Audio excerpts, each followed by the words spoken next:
Oke, pertama kembali di mata kuliah Perancangan Arsitektur 2 yang merupakan mata kuliah inti atau core di Prodi Arsitektur.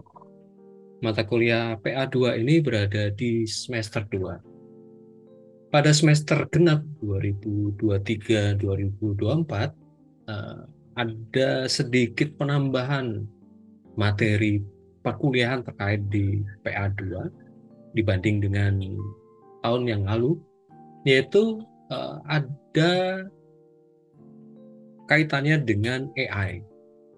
Jadi mata kuliah PA2 ini disupport oleh mata kuliah teoritik, yaitu mata kuliah teori dan metode perancangan bangunan, yang salah satu materinya setelah ujian tengah semester adalah tentang penggunaan AI dalam proses perancangan. Artinya begini, di mata kuliah teori dan metode disampaikan metodenya, disampaikan teorinya, disampaikan konsep besarnya, kemudian penerapannya dilakukan di perancangan arsitektur 2 karena kedua mata kuliah ini berada di semester 2. Oke. Penyampaian materi tentang AI disampaikan oleh Pak Alfa Sondah di kuliah tamu. Nanti link kuliah tamu tersebut akan disampaikan di kolom deskripsi. Judul dari kuliah tamunya dari Pak Alfa adalah Talking to the Machine. Penjelasan kali ini tidak mengulang atau tidak membahas kembali tentang AI dalam proses perancangan, tapi justru pada aplikasi materi perkuliahan terkait dengan AI tersebut eh, pada proses perancangan mahasiswa. Lebih kepada apa respon mahasiswa terhadap materi tersebut. Respon ini dalam bentuk proses perancangan, dalam hal ini kasusnya adalah sebuah film. Ada dua contoh uh, rancangan dari mahasiswa, yaitu karya dari Clara Olivia Putri yang mengombinasikan antara image uh, yang dihasilkan oleh prompt AI dengan proses atau kegiatan studi massa. Lalu kasus yang kedua, contoh yang kedua yang dilakukan oleh Najwa Putri yang mengombinasikan antara image dari uh, prompt AI dengan studi presiden. Untuk lebih jelas, mari kita dengarkan paparan dari Clara Olivia Putri. Paparan ini direkam pada saat mahasiswa melakukan presentasi yang merupakan kegiatan ujian akhir semester. Sedikit informasi, mohon maaf kalau tampilan atau mutu dari audio dan visual di video paparan dari mahasiswa ini kurang begitu bagus, sehingga ada perlu sedikit adjustment di beberapa titik. Tapi silakan menikmatin dan kita akan bahas setelah penjelasan dari Clara.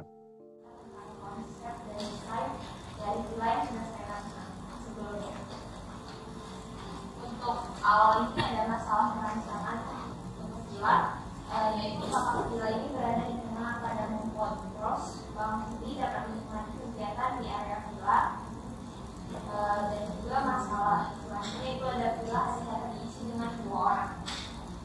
Maka dari itu dapat disesuaikan dengan tujuan perancangan, yaitu merancang villa dengan bukaan sehingga dapat memaksimalkan pemandangan alam sekitar. Setelah itu merancang villa dengan fasilitas lengkap, yaitu fasilitas barbecue dan private swimming pool, dan merancang villa dengan susunan sederhana karena hanya dihuni oleh 2 orang. Ini adalah contoh prompt AI-nya sebelum diubah disesuaikan dengan tujuan rancangannya. Text image AI ini teksnya itu small villa in the middle of window with luxury facilities, modern luxury style with a private pool and a terrace for barbecue, villa for 2 person only in shape 1 floor, Zaha Hadid style. Jadi dapat dilihat dari desainnya itu memiliki style Zaha Hadid yang saya inginkan karena di text image-nya saya masukkan. Untuk disesuaikan desainnya dengan tujuan perancangannya itu di bagian di sebelah sini diubah menjadi ada pintu bukaan, pintu kaca. Jadi sesuai dengan tujuan perancangannya itu villa ini dapat penghuni dapat menikmati alam pemandangan sekitar walaupun berada di dalam villa itu. Setelah itu di desain awal dari AI-nya itu atapnya itu tidak ada skylight ya, tapi disesuaikan karena sesuai dengan tujuan perancangannya. Ini adalah final desainnya dalam bentuk maket. Di bagian atapnya ini ada garing rooftop. Ini detailnya bisa dilihat di PPT-nya. Terima kasih. Pak Juri belum berapa sebenarnya ini selesai. Oke. Bisa kembali ke slide yang from AI tadi. Apabila ini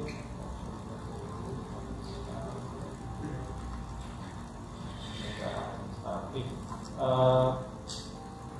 Ya kalau secara bentukan mirip ya, 80-90% sama. Jadi dari proses AI ini gimana transformasi berikut dari apa yang kamu lihat dari AI ke dalam rancangan proses transformasi desainnya, apakah kamu menjaga ukuran atau apa, bisa nggak dikasih? Jadi sebenarnya kalau perubahan bentuknya itu nggak terlalu banyak Pak, tapi yang signifikan itu di bagian atasnya, karena kan di sini awalnya bentuknya cuma kotak, terus kotak satu lagi tidak ada bentuknya, itu diubah jadi spiral, jadi dia lebih bisa Slide berikutnya kan kamu penjelasan. di bagian atasnya. Oke. Ada alasan spesifik nggak kenapa sih atapnya? Kalau misalnya sebelumnya itu kan kita ada studi masak ya, bukan masak kan Pak. Nah di bagian sini tuh nggak berdiri gitu, karena kan nggak ada topangan gitu loh. Ini diubah jadi skala karena bisa membangun cara baru kayak gini kan. Oke, menarik juga ya. Jadi kamu belajar tektonika geometri struktur lah ya, karena memang yang kamu pilih di rancangan kamu itu dia tanda kutip lebih stabil lah ya secara struktur ya. Kita setelah mendengar penjelasan dari Clara, kita bisa melihat bahwa Clara merespon image yang dihasilkan oleh prompt AI, text to image, itu dengan menggabungkan proses atau bentukan dari AI tersebut dengan proses studi massa. Sehingga Clara tidak menerapkan mentah-mentah atau menerapkan bentukan yang dihasilkan oleh AI itu ke dalam proses desain. Catatan ini saya perlu apresiasi karena ada sebagian anggapan dari mahasiswa bahwa prompt yang dilontarkan di text to image, AI text to image itu merupakan produk akhir. Sebenarnya text to image di AI, apapun AI-nya, Midjourney, Bing, dan segala macam, itu merupakan sebuah tahapan proses pencarian ide. Nah, Clara menempatkan image ini sebagai dasar yang kemudian dikembangkan atau diuji cobakan, lebih tepat diuji cobakan di dalam tahapan studi massa.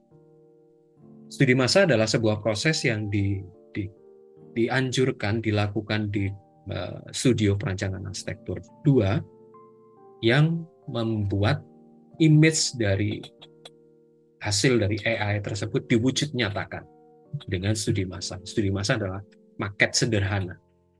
Yang ditemukan Clara di sini adalah bahwa image dari AI tersebut ada kelemahan terutama di bagian atap, sehingga di studi massanya pun terlihat ada lendutan di bagian atap. Ini menjadi catatan penting dan menjadi perhatian dari Clara sehingga ada modifikasi di bagian atap.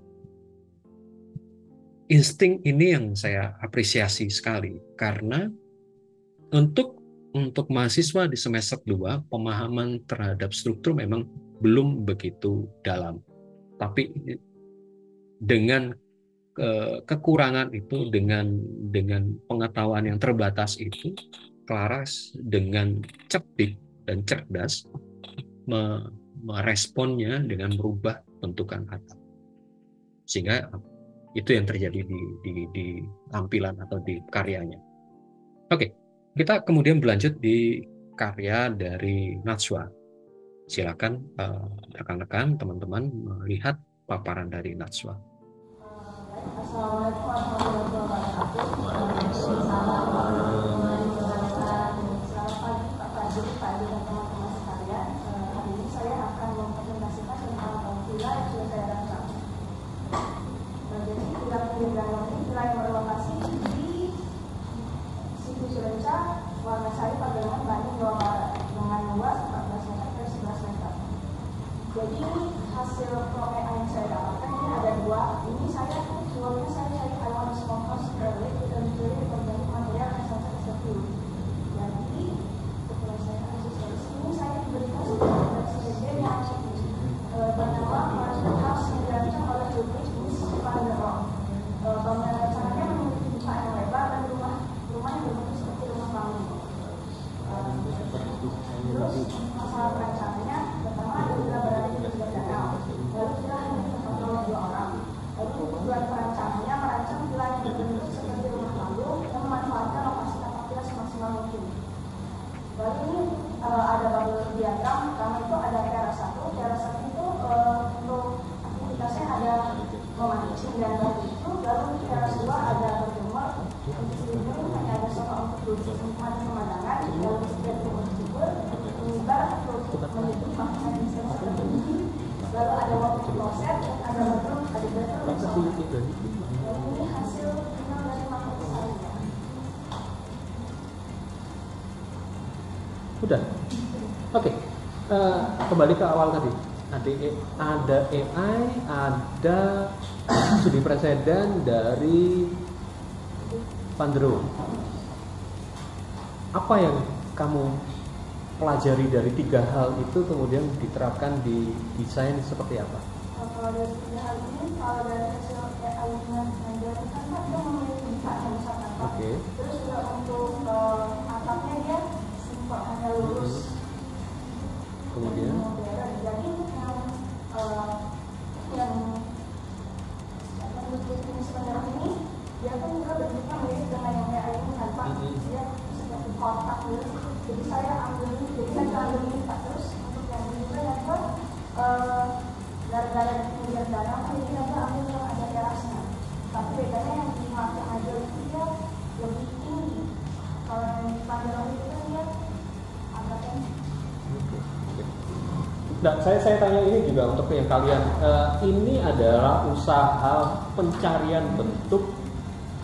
Satu, memanfaatkan AI. Kedua, yang Van der Rohe tadi itu studi presiden.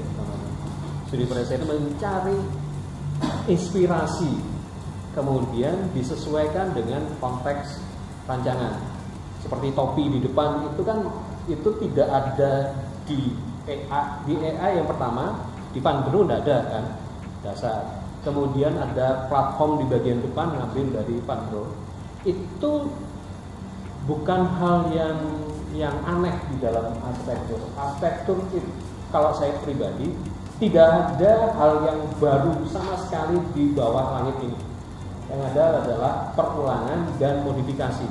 Yang dilakukan si Mbak Nahna ini, Mbak Najwa, ini adalah modifikasi, disesuaikan dengan konteksnya. Itu yang saya apresiasi. Secara tidak sadar, proses atau metode perancangannya itu benar-benar mencoba menggali dari AI, kemudian dari studi presiden dari bentuk. Oke, setelah kita melihat apa yang disampaikan Najwa, ada catatan-catatan menarik dari apa yang disampaikan. Kasus rancangan Najwa memadukan antara image dari AI dengan studi presiden. Dan perpaduan ini yang tidak saling mengalahkan, atau image dari AI dipadukan dengan studi presiden, dalam hal ini adalah karya dari Van der Rohe, justru tidak saling menghilangkan, bahkan memperkuat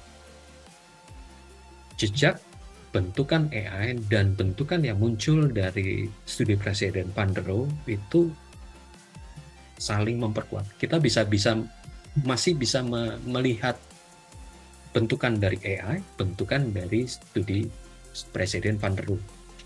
Keduanya dipadukan dengan cukup menarik. Dan berikutnya adalah yang saya apresiasi besar.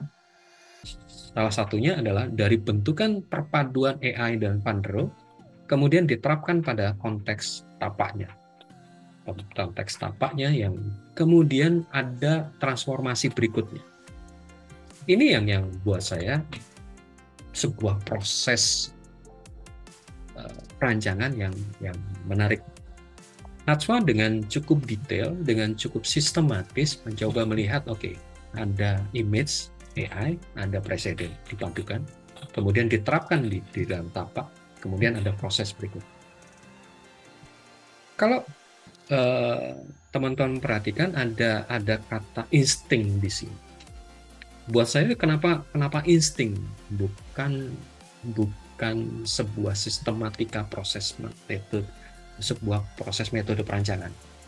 Insting terjadi di baik Clara maupun Natswa karena catatan sekali lagi mereka adalah mahasiswa arsitektur semester 2 yang pengetahuan strukturalnya, yang pengetahuan metodologi perancangannya masih cukup dangkal.